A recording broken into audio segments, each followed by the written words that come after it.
Welcome aboard. Whether you arrived here by accident or on purpose, whether you appeared, maybe perhaps you bought a ticket to a movie and you ended up in the wrong theater. However, we're always right here and it's always right now. Welcome to Fishing Without Bait, a lifetime without definitive expectations, where we introduce full impact mindfulness and help people explode into their lives. We're looking for people who would like to create themselves rather than find themselves. There are no admission fees, no tuition, just the honesty, open mindedness, and willingness to try. If you have a few pixie dust sprinkles of each one of those, welcome aboard. If you're welcome nowhere else, you're welcome here. And as always, behind the desk is our good friend and co-producer, Mr. Mike. And today we're joined by Miss Santina Grace. That's Welcome correct. aboard. Thank you. Thanks for having me. I'm excited to be here. Could you share with us how you and I connected? Sure. Yeah, we met at an event, actually, where I was doing some psychic mediumship readings. And so we just kind of connected, and I started to talk to you a little bit about my experiences from the beginning, I guess, of my existence, of what I can remember. And we didn't quite do my whole life, but at least my early childhood. So perhaps in everyone's life out there, you walk into a room and you can sense the vibrations. You can walk in, and it's just like when you walk into a room and you can look at someone and immediately you don't like them. So I can actually see and feel energy. I'm what we call clairvoyant and also empathic. So when I'm focused on it, can see everyone's auric field. I can feel empathically what's going on with them emotionally, physically, uh, mentally, sometimes even spiritually. So I don't do that all the time. I don't walk around in the world fully open like this. It would be extremely exhausting. So what I've done over the years is train myself when to pay attention to that and when to just let that go. And as we often introduce, when we introduce mindfulness on this show, it's not floating around on a flying carpet. Right. It's merely paying attention on purpose and being aware, Correct. learning how to be a non-judgmental observer, which is difficult. So I came up and I sat down and we had a very nice chat. Hmm. And it feels, have you ever been with somebody and it just feels comfortable, Santina? Yes. Well, that's the way I felt with you. Well, that's good. And I'm glad you humored me. However, let's go back to your past. No one hatches right now. It's our past that propels us to the future. Could you talk a little bit about when you were young? Sure. So from as early as my memories go, I have always remembered seeing or feeling or experiencing something of a spiritual sense. From one of my earliest memories at a family party, I remembered seeing an individual in a wheelchair, and the venue where I was, the person's house, it was all stairs to get in. And I was maybe 4 or 5 years old and asked my mother, how did that person get in here? They're in a wheelchair and they're over there by the fireplace and they're not talking to anyone and they're just staring at me. And I remember her response was, "What person? There's no one over there." And then I went on to describe her, and she fit the description of my great grandmother. And I could feel my mother's fear hit of like, well, you're describing my great grandmother. She actually said that. And that's hard for a little kid to feel that, your mother is freaking out by something that you're just observing. So, when we're 4 years old, perhaps you were a bit more aware. However, most 4 years old have no conception of time, much less Yeah. death. Yeah. I mean, and then I guess I just kind of felt that, okay, if she doesn't see this person and I see this person and she's identifying this person, I just thought, well, I'm going to sit with it. And I just let it go. And I don't know. I just feel like there's a lot of children talk about having imaginary friends. Yes. That's a very commonplace thing. And I just was more vocal about my imaginary friends, I suppose. Um, I mean, I just remember always being surrounded by folks in spirit. And I remember also being a child, being woken up in the middle of the night and having a lot of spirits in my bedroom Hmm. and just kind of standing up and getting up out of bed and saying, I need to sleep. Do you remember when you you were in bodies and you needed rest and sleep? I can't be bothered with this." And they legitimately went, but it took me a while to get to that place. So there would be most people who would be, to use a term, scared out of their minds. Yeah, if you've seen the movie The Sixth Sense, the little boy, when he sees some of the spirits, he's not quite sure what to do with it. I knew that I kind of feel like there was a knowing inside of me that other people may not see this. Some people may. Other children sometimes did have an understanding of what I was looking at. My younger sister did. So it helped to have other people that were having a similar experience around me to some degree. Did you feel that your mother believed you? I think and I don't think I've ever actually thought about whether she believed me or not. I knew that she was afraid of it. So I knew that that was a boundary for her, and that was one that I didn't really want to push. And to be honest with you, I just wanted to be like a normal kid, like any normal kid. And so I just decided at a very young age, I don't want to look at this. I don't want to pay attention to this. So I just kind of pushed it back and suppressed it to some degree, but on purpose, because I just wanted to be me and have an experience and live my life and not be focused on somebody's passed away person that's next to them. Um, and I kind of believe that we all have spirit guides and people that assist us in the spirit world. And I basically asked them, please let me just put this aside.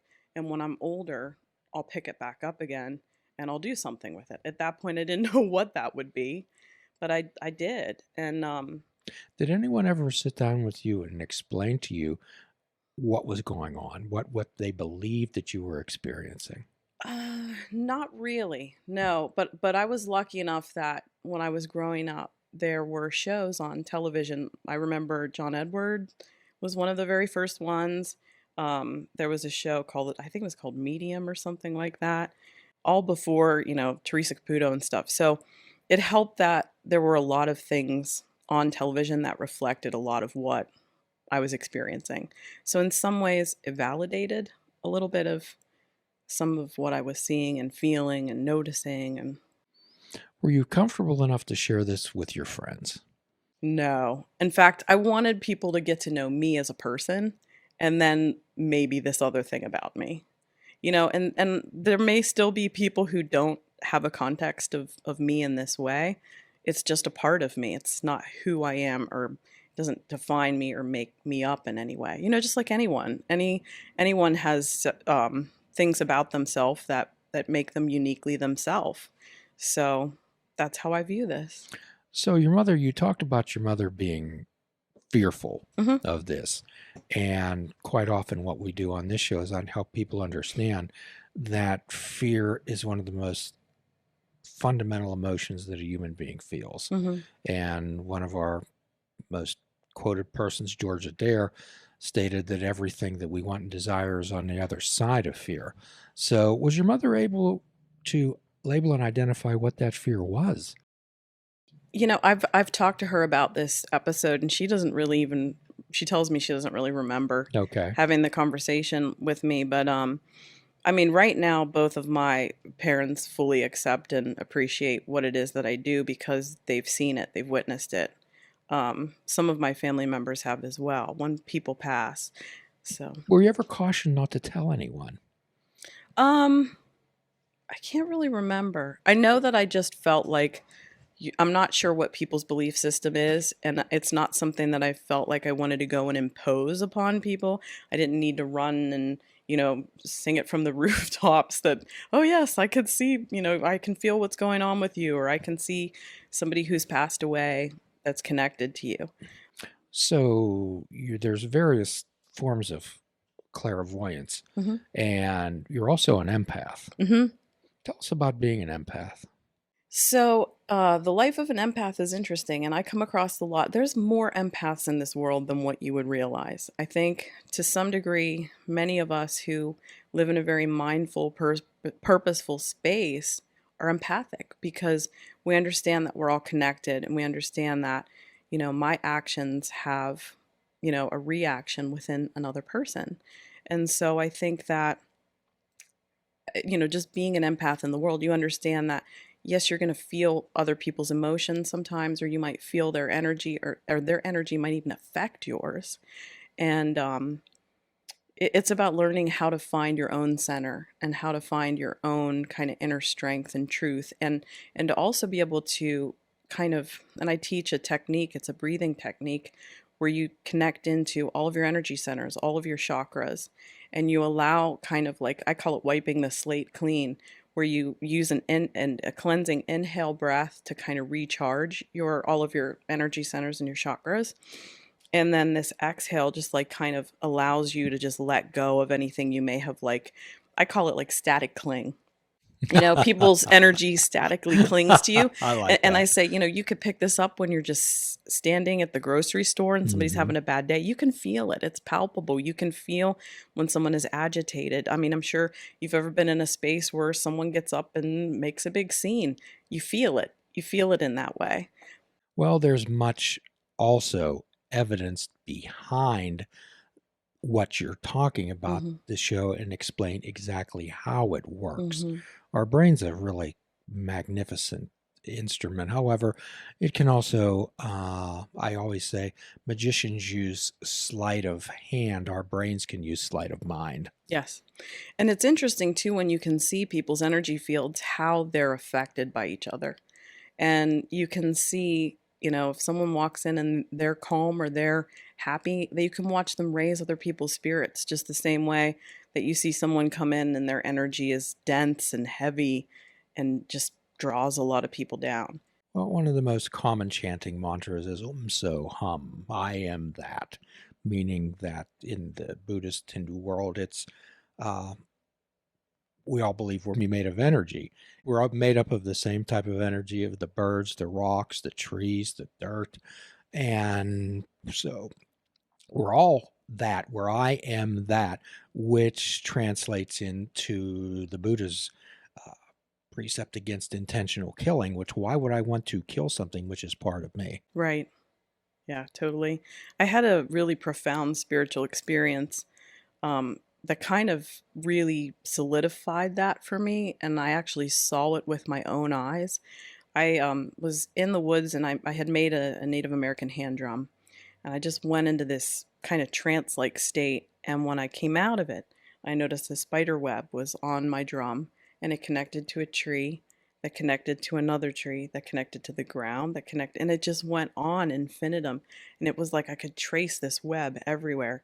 And then suddenly I lost the definition for things and I lost the sense of myself. And I had this overwhelming sense of connectivity with it.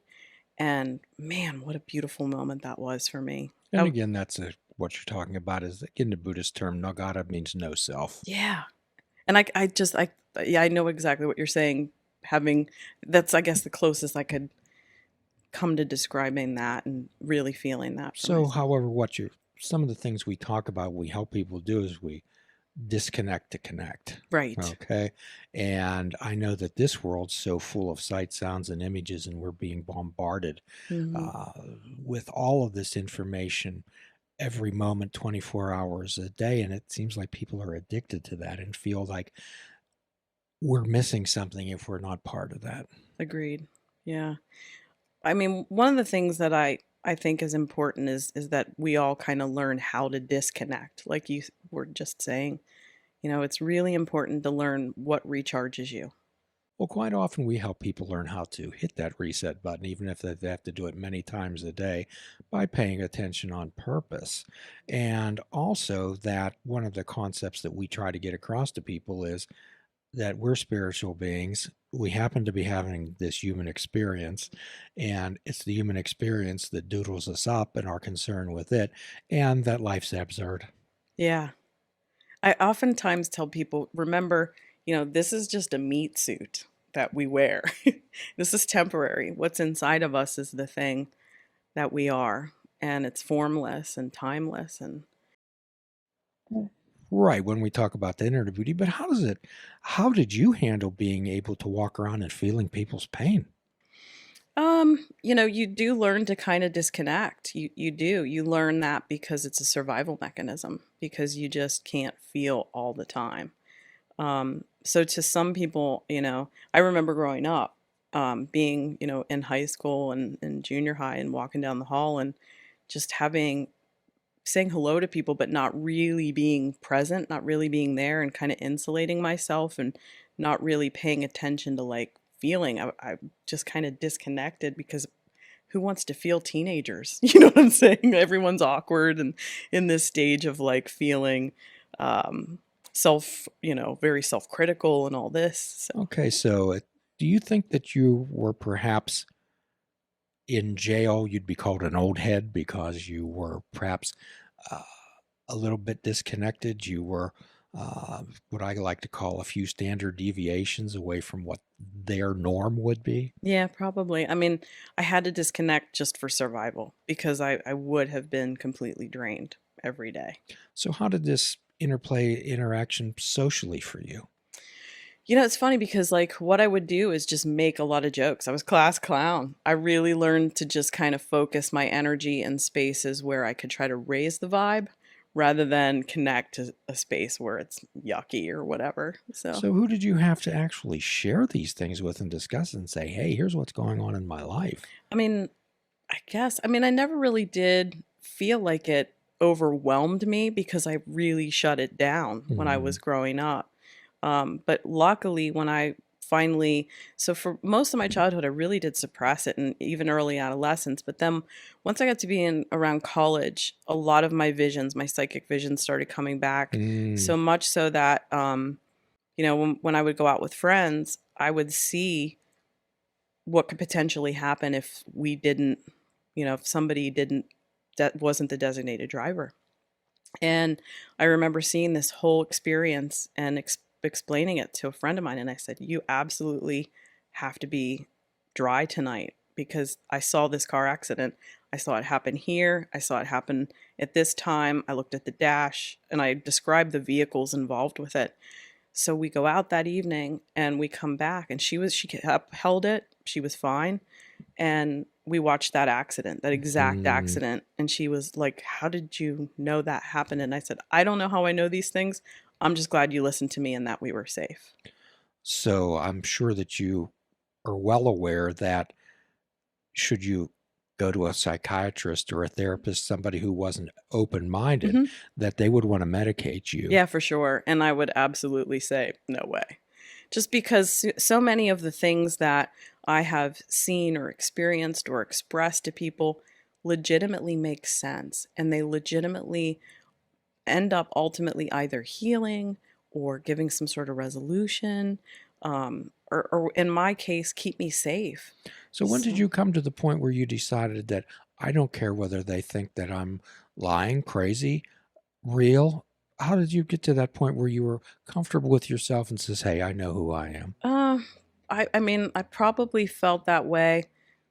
I would say sometime in my like late 20s, early 30s, something along those lines, because I think I had matured to the point, and I had done a lot of spiritual work and internal work on myself as well to know what my truth is and what I'm about and what my mission is. And I know that my soul's work is to use my gifts for the best, and to help people in any way that I can. And if I can connect them to someone who's passed over so that they can have some resolution, or so that there can be some communication between them, or something along those lines, then I'm going to do that. I'm happy to be a tool for that. So, what we often help people do is to decide that we suggest to them they can get angry as if they choose that being a mama or a daddy or a brother or a sister or a friend or an employee doesn't define who you are. It's your values and your choices that define who you are. And we help people clarify that. And then we suggest to them that they'll be a better mama, better daddy, better brother, sister, or whatever. So it sounds like you had to do a lot of this work on your own. Yeah, I really did. But I'm glad that I did, because in that there was a lot of self-discovery. I mean, I really did. But it's interesting because the more that I think that you're open to other people, the more you can understand that there's similarities that you have with them, even though it might be a different type of an experience. So, how did you find these like minded people? So lucky for me, I ended up, and this store doesn't exist anymore, but it's dear in my heart. There was a bookstore in Sewickley called the Open Mind Bookstore, and I found it, and I found a community of people that just got me. And so it was wonderful to finally have this kind of community. And then there was another store that was called Journeys of Life, and it was just a wonderful, supportive community of people that they all understood, and it just felt like a home. Please check out our website at fishingwithoutbait.com, where you can listen to the show, comment on our discussions, and find out where you can subscribe to our podcast. If you're interested in flying the colors of Fishing Without Bait, click the shop icon on our website. We have clothing, mugs, cell phone cases, and so much more. Show the world that you fish without bait. This show is a member of the Sorgatron Media Podcast Network. Find out more at sorgatronmedia.com.